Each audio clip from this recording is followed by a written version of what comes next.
My name is Jahidul Haq and I'm a 47 years old man, and I actually born in Bangladesh, but I came to the UK in 1980s when all these migration families Bangladeshi families started moving to the England. Those times I came to the England. I'm Newton. I live in Ealing, West London. My parents were originally from Bangladesh. So depending on who asks me where I'm from, I'll either say I'm from England, or I'm from London, or I'm from Bangladesh. I was born here. Mum was born in India, in Assam. Her mum and dad were both born in Assam in India. So in terms of identity, I would have to say Bengali. My name is, my official name is Abdul Salam. That is the name given to me by my parents. The name that I use for the projects that I do, various different projects, is Salam Jones. My name is Razia Sultana. I'm a henna artist. I came to this country in 1982 with my mum and my grandfather. And before then, obviously, I lived in Bangladesh, and the rest of my siblings were born here. And my parents are both from Bangladesh as well. So my name is Rini Lasker and my family are from Bangladesh. My father is originally from Assam in India, and in the 1950s his family migrated over to Sylhet in Bangladesh. My mother is originally from Bangladesh and I was born in Bangladesh. My name is Zacharias Meyer. I'm Bengali. My parents come from an area called Sylhet. We were raised and schooled in Manchester. My parents, my father came in the late 30s, early 40s. My mother came in 1958.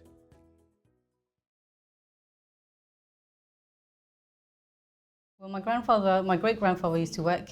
He came on the ships. I don't know too much information on that, but we just know when the visas, when people brought over for work. So my great-grandfather came over, and then later on, my mum's dad came, so my grandfather came over. And obviously you were allowed to bring your family with you. So I had applied for my mum.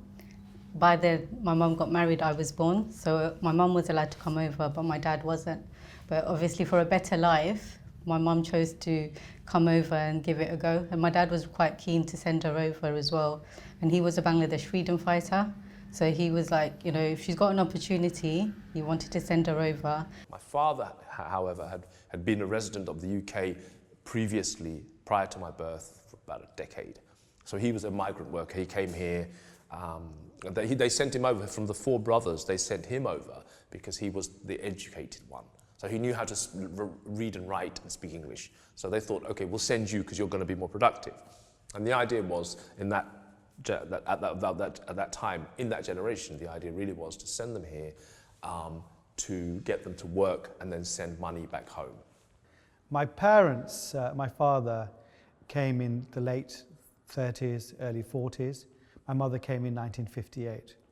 So the story behind my father is quite interesting because my father joined the British Merchant Navy in about 1939, 1938 from Rangoon, which is now the capital of Burma, is now Myanmar. And from a very early age, he traveled the world, and he finally stepped off and came to London.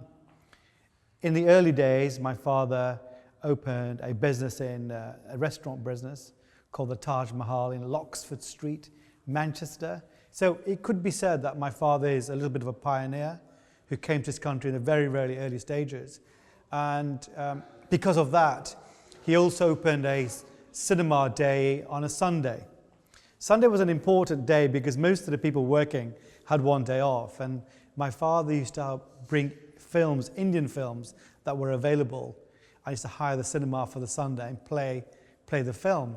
Now that was quite an important time because there was no international cinema, there's no great television, and there's none of the media content we have today. So it was a fulcrum where society, Indians, Pakistanis, Bengalis could meet and enjoy the Indian film, look back at the old Indian films of those days and eat their typical Coca-Cola and the samosas, which was the highlight of every movie. But what was interesting, they used to have an intermission, which was the break in the movie of these 3.5-hour films.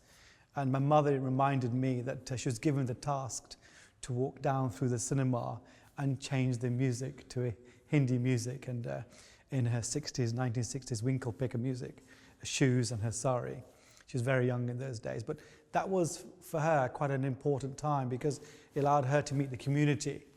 But my mother's life was quite interesting too because she's still alive, and she tells me when she first arrived into Manchester with her sari on and her plaits came down to the floor, you see. So when she arrived, you know, she was quite a thing to see, something quite different. This young girl in a sari, long dark hair, flowing hair. And a lot of the neighbours used to look at her and follow her around the streets to these shops and things. So for her, it was quite an interesting time for her to come because there were not many Bengali people there at the time. So I have the records of my father's British seaman records of his travel through the Navy, 1938, 1939 onwards. And you see there quite interestingly, it's got British Indian officer, because it was India obviously, but also all the stamps are in Pakistan because it was also part of Pakistan too. And one of the references on his British seaman officer was he was called a Mohammedan. So there were quite different content within those passports, those identifications that demonstrated a bit of Pakistan, a bit of India, and a bit of Bengal, all in one identification. So looking at those records, it's quite interesting to see how three continents were one continent basically, and they formulated the identification of their naval officers. Actually, growing up, I didn't even think much about the past because we didn't really have an extended family to learn from. So my mum was the only one who came in very much in the late 60s. So she didn't talk about the Liberation War. I guess she was here, obviously she was here during that time, but she never spoke about it. She never even talked about the partition. Only recently I got a glimpse of the past, should I say, because they celebrated, the India partition, 70 years on or whatever. And then it just popped out from my mum emotionally. Oh, my dad bicycled from Assam to Sylhet. I thought, God, how is that possible? So my mother, in effect, she was born in India. She grew up in East Pakistan before it became Bangladesh. And then she lived in England. Let me just show you a photograph. This is all that we have because they've been moving so much. You can see from my story, from Assam to Sylhet, it's just moving, constant moving. It must have been quite tough for them. But this is my great-grandfather, my mum's grandfather, my nan, probably sitting here with the little shorts. And this picture was taken in Guwahati, which is in Assam, and it does exist. So I guess he was working in law enforcement, my great-grandfather, during the British colonial years, because this is photo probably in the 1920s, I'm guessing, maybe 30s, I don't know. My grandmother never knew what year she was born. This is how it was. And then these are all my nan's brothers and sisters. And to be honest, when I grew up, I always thought my grandmother only had two sisters. I had two nannies growing up in Sylhet. That's all I knew. I never questioned my grandmother had a family. These were all from India. This photo, let me go back to, it's not very visible, but my mum said her uncle had a watch strapped on his leg to show the British.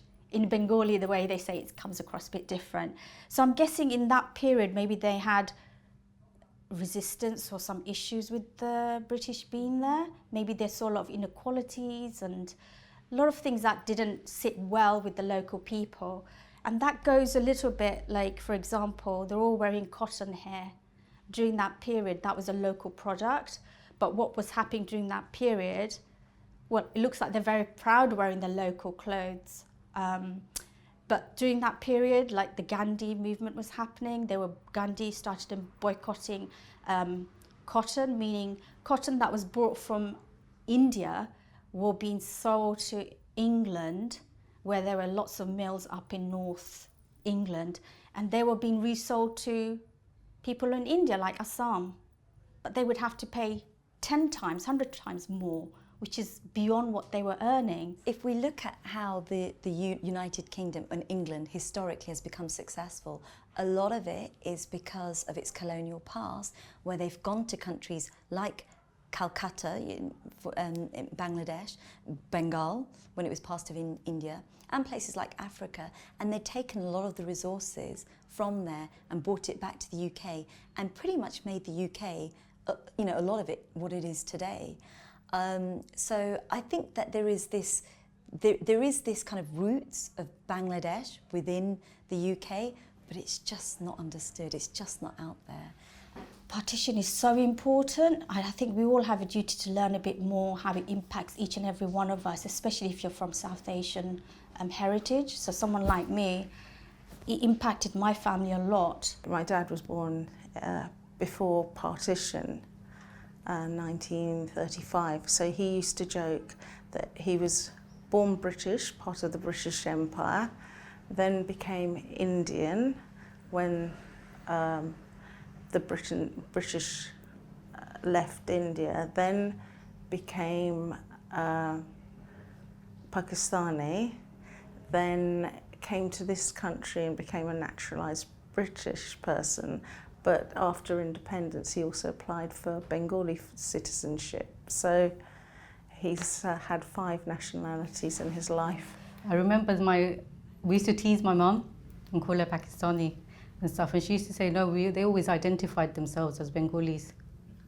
Yeah, so both, even my grandfather, on my dad's side, they all said they associated themselves as Bengalis. I believe my parents would formally call themselves East Pakistani if they ever talked to the doctors or school teachers or any British officials. But if they were talking to other Bengali people or other people of Asian origin, they would definitely say, we're from Bangladesh or we're Bangla people.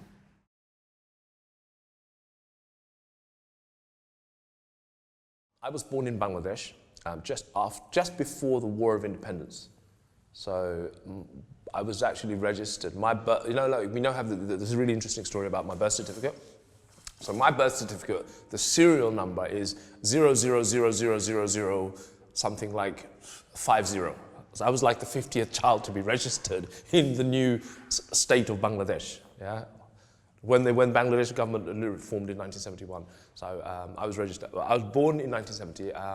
I grew up in a tiny little village just on the outskirts of Sylhet, which is in the northeast of Bangladesh. And I stayed there till I was 5 years old. My dad, he came here in 1962. Then that time was Pakistan.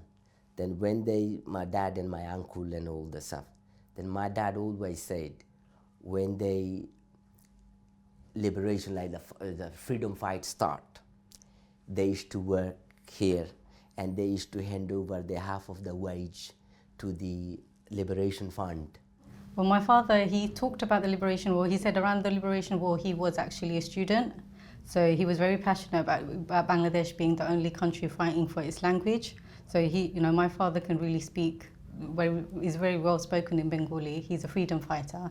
So he'd take us to Bangladesh every year. And every time we went, the way he was respected, they'd have all these special days where he'd go and he'd speak about his journey and stuff like that. And he did talk to us about when we were young. He'd tell us little stories, not too much because we were too little to understand it all back then.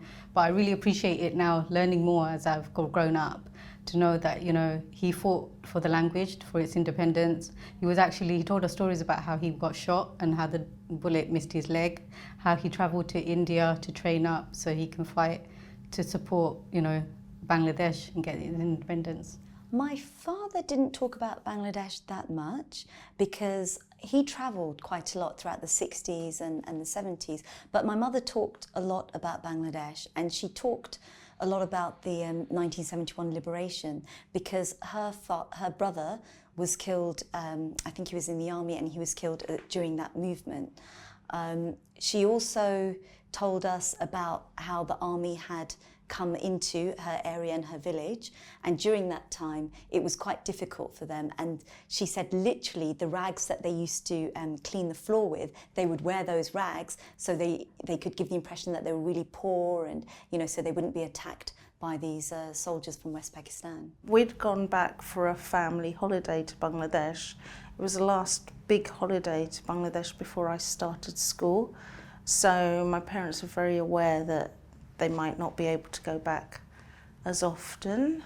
One morning I woke up and my parents were sort of bundling a lot of our clothes and possessions into bedspreads and the bed covers, and I was like, what's happening? And they were going, we've got to leave, Pakistan's invading. Because even though Bangladesh was East Pakistan, and at the time we were classified as Pakistanis, my parents would always call it Bangladesh. So they were saying, the Pakistani army's coming, it's invading Bangladesh. I didn't really understand. I got the idea that we had to run away from bad people. So they packed a lot of our stuff, our clothes and everything, in 2 big bundles. And I was going, can I take these books we've bought? And they were going, choose one book. So I chose one book, I think, maybe 2, and they got packed into the bundle. And then we started to leave my grandfather's house. And instead of going out the front door, we started going through the back of the house. And it's a typical Bengali courtyard style house with fields and ponds to the back. We were going through the back, through the fields, and I was like, this isn't the usual way. They were going, shh, be quiet, come on, let's go. And we were going through all these fields, and I was going, oh yeah, my grandfather brought me here. This is a wheat field, this is a rice field, this is a cornfield, barley field. And they were going, come on, let's go. And we slowly got further and further from the house. And it was sort of more jungly. It was an area that I didn't recognise, and we were sort of sneaking through these paths between the fields. And at one point, there was a dry pond, and we all went and hid in the dry pond. What I didn't realise is they were hiding in the pond because they believed that there might have been Pakistani snipers or people that were allied to the West Pakistani forces circulating. So we had to hide in this pond while these people were sort of in the jungle. We then just got out the pond a little while later, carried on sort of willy-nilly, in my perception, running through all these fields till we came to a large poolside, riverside. And there was a choice. We could either go up across a bridge, across the river, or we could go by boat. And so my parents were trying to hail a boat to take us across the river. I mean, it's a huge river. You could hardly see to the other side. But I said, I don't want to go by river. I'm feeling scared and seasick. And the boats were taking a long time to come. There were helicopters circulating above head. And so we went to the bottom of the bridge, to the steps to get onto the bridge, and a soldier said, you better, if you want to cross the bridge, you better hurry, because they're looking to maybe bomb the bridge and cut off an exit to India. What I didn't realise is at the time this bridge was quite near the border with India, so it wasn't actually a border bridge. But anyway, we ran up onto the bridge and we started running on this bridge, and my dad's carrying these 2 big bundles of all our clothes and possessions, etc. We're running over the bridge. We get about 3/4 of the way, halfway across the bridge, and my little legs won't run. I can't run anymore. I was 4.5. So we're running across this bridge. I couldn't run anymore. So I started going, well, I can't do it anymore. And my dad was going, okay. So he was carrying me and these bundles, and we were running across this bridge. The bottom of the bridge was slatted, so as you ran, you could just see the water through. And I've got this memory of just looking like we were running across the water, over water. And we carried on running over this bridge. I think halfway along, so there was other families, so we'd sort of pass a family and then buddy up with another family. And for me, it seemed like ever running across the bridge. Got to the bridge, came down the other side, went through a few alleys, and it seemed a bit sort of greener, lusher. We went through an alley and we'd come to a town. And I realised that there was something different. It wasn't quite Bangladesh.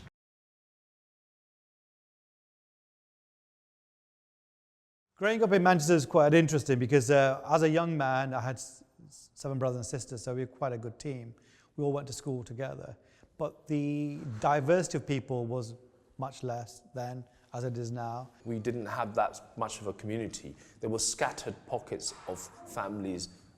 3 streets down, there'd be another family. A couple of miles down the road, there'd be another family. And when we travelled between houses, we were always careful to watch. We watched our backs. We looked over our shoulders. We were careful to get home before dark, because there was a lot of violence and a lot of attacks, and it wasn't safe for us. And then as we started to get older and get bigger and fill out and get taller and hold our own and stand our own ground, that's when things changed. That's really when I think a lot of these racists realized that we're not an easy target anymore. Firstly, it's like, because I'm 12 years old, or 11, 12 years old, it's a bit hard. Reason is, number one, you can't speak the language. Secondly, it's like, it's a different environment. And then when I went there, first day when I went there, then the teacher took me to class. Then I looked around. Then I sit with another Bengali guy, because reason is, then I can communicate with him. But it was hard, but slowly, we start developing. I actually remember the first time I heard the racist term "paki." I was actually about 9 years old. We'd just come in to the classroom from lunch, and a boy barred my way and said, "You can't come in, you're a paki." And I was so surprised that someone referred to me as something that wasn't an Indian, that I said, "Actually, I'm not from Pakistan, I'm from Bangladesh. Bangladesh used to be called East Pakistan, but after 1971, it became Bangladesh." And the boy was so, what's this other 9-year-old saying to me, that he just sort of dropped his hand and let me go, because I just bored him. East London was a bit hard. Reason is a racism. When I grew up and as a young kids, it's when we go out, we have to watch our backs, because those time they used to call paki bashing. It's like when the other white kids saw us, they used to beat us up, right? Then we like to be friends with the white kids, but because of we are the color, we don't, and the white kid don't be friend with us because he gets shamed. Are you friend of a paki? That's the word, the word used to use by those times. Then if I hang around with the white boys, and if I go to school with the white boys, then other kids, they bully him. You're friend of a paki, right? Then those kids don't used to mix up with us. Then every time we go out, we used to not only be like all the kids, we used to get attacked. Then those time, my uncle said to me, if you want to survive, learn martial art. Then at least you can defend yourself. white kids used to have a fun with us to beat us up, and we used to run for our life. Their fun and we used to run for our life is very, very hard times. That is true. But slowly, after, I will say about 98, 93, 94, yeah, about 90, 98, 97, slowly, like it calmed down, because our Bengali kids, when we grow up, we know the English, we used to communicate with the others, and slowly, the white community started accepting us. But it was hard. Initially, before I reached a substantial size, as in physical size, it was very racist. We were bullied a lot, we were taunted a lot, we went through hell and back. I mean, I can tell you stories about my childhood growing up in Mile End. My first experience of racism really was when I was a 6-year-old boy and I just started to learn the language, and my mother had allowed me to go out. And we just started school, so primary school. And I stood outside my front door and these 2 English boys just walked past, and for no reason, as they walked past, one turned around and punched me in the stomach. I was a 6-year-old boy, and I could not for the life of me work out why he had done that. And then through a period of time, it dawned on me, these people don't like us for our colour. That's all it was, just literally colour. It had nothing to do with anything else. I experienced a incredible level of racism growing up in East London. We used to have dog excrement through and through our letterbox. They were racist. They were, and the thing is, the sad thing is, they didn't know why they were being racist. They just knew that's how they were. It was a culture of racism. As a consequence of that racism, it made me strive even harder. I've strived to be better than my British, English, white peers around me. Does that make sense? So I've never really given anybody a reason or an excuse to look down on me or talk down to me. And I think a huge contributing factor to that is the racism that I experienced as a child.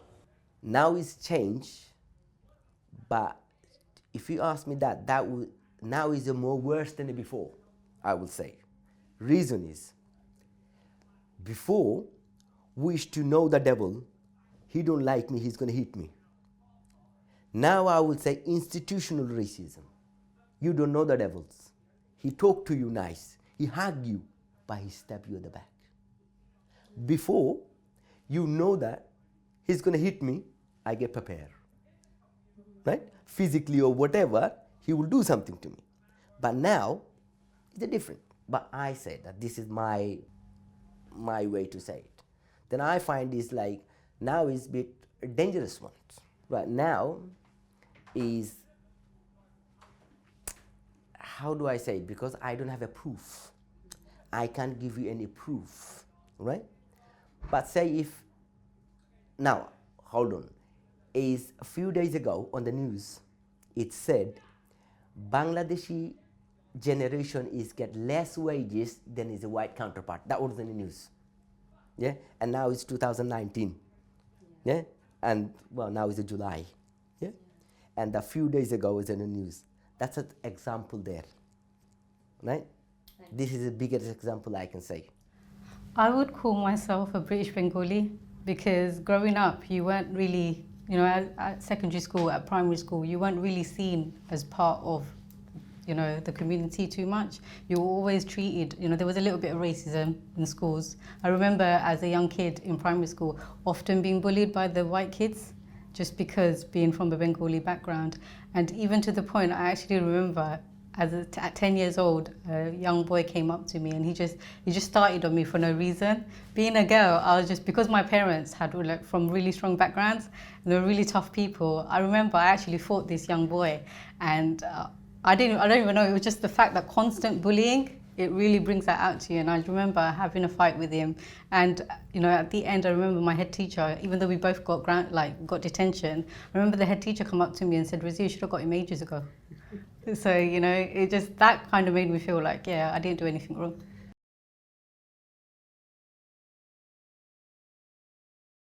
I came to a point in my life where I had a lot of questions about my heritage.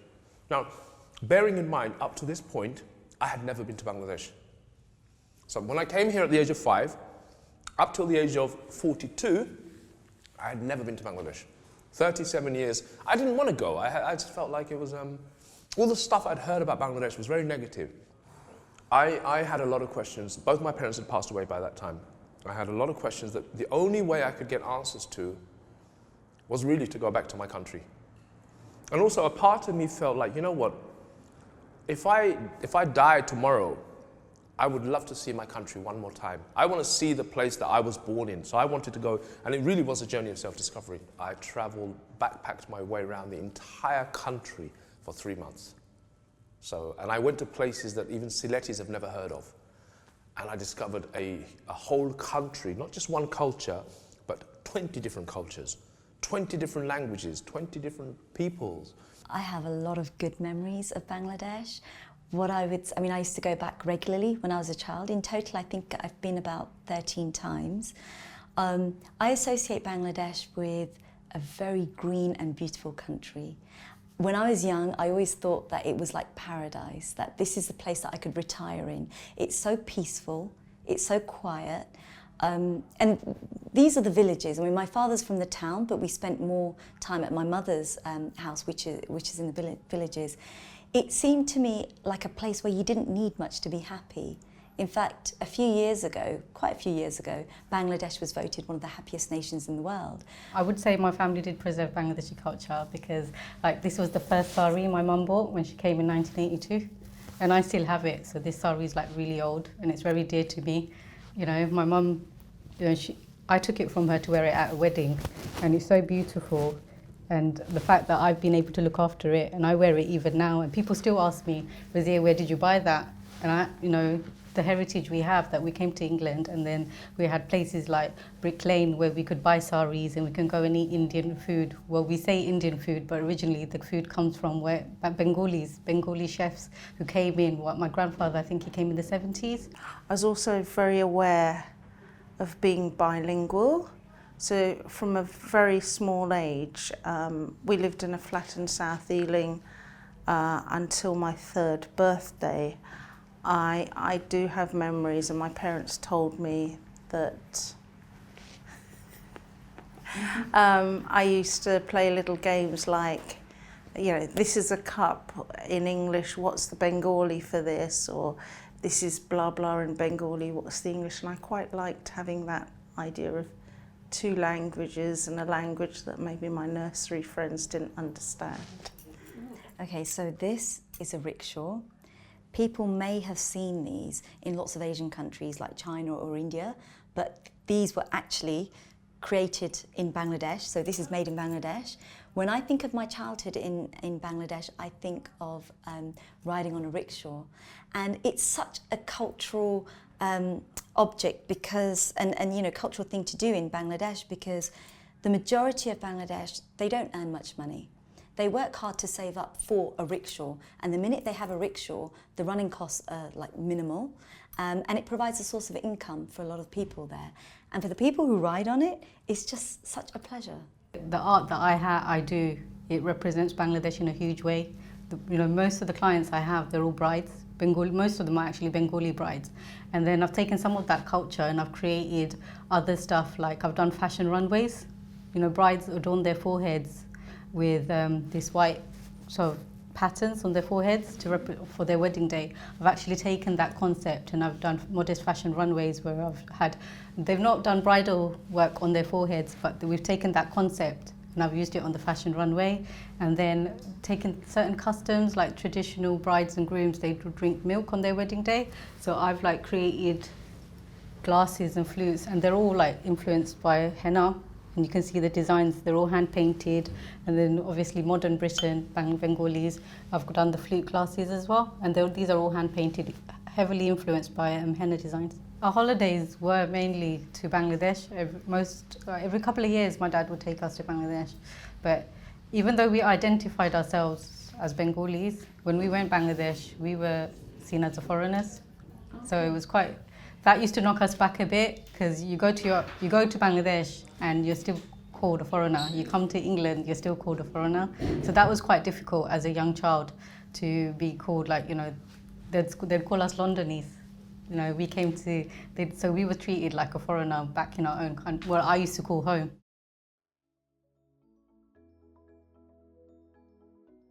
If I say I'm a British, my name is Jahidul Haq. People don't know me. Who's Jahidul Haq? Who is that? And if somebody say, oh, that Bangladeshi boy, Jahidul Haq, they will identify you. Then I will say I'm a British Bangladeshi person because my heritage is Bangladeshi and I'm the British brought-up guy. I feel I'm a British as well, but the society is not allowing me. Because if I go to any other countries and if I say I'm a British person, he'll say no, where are you from? He asks you 2-3 times, where are you from? Then I have to say, history.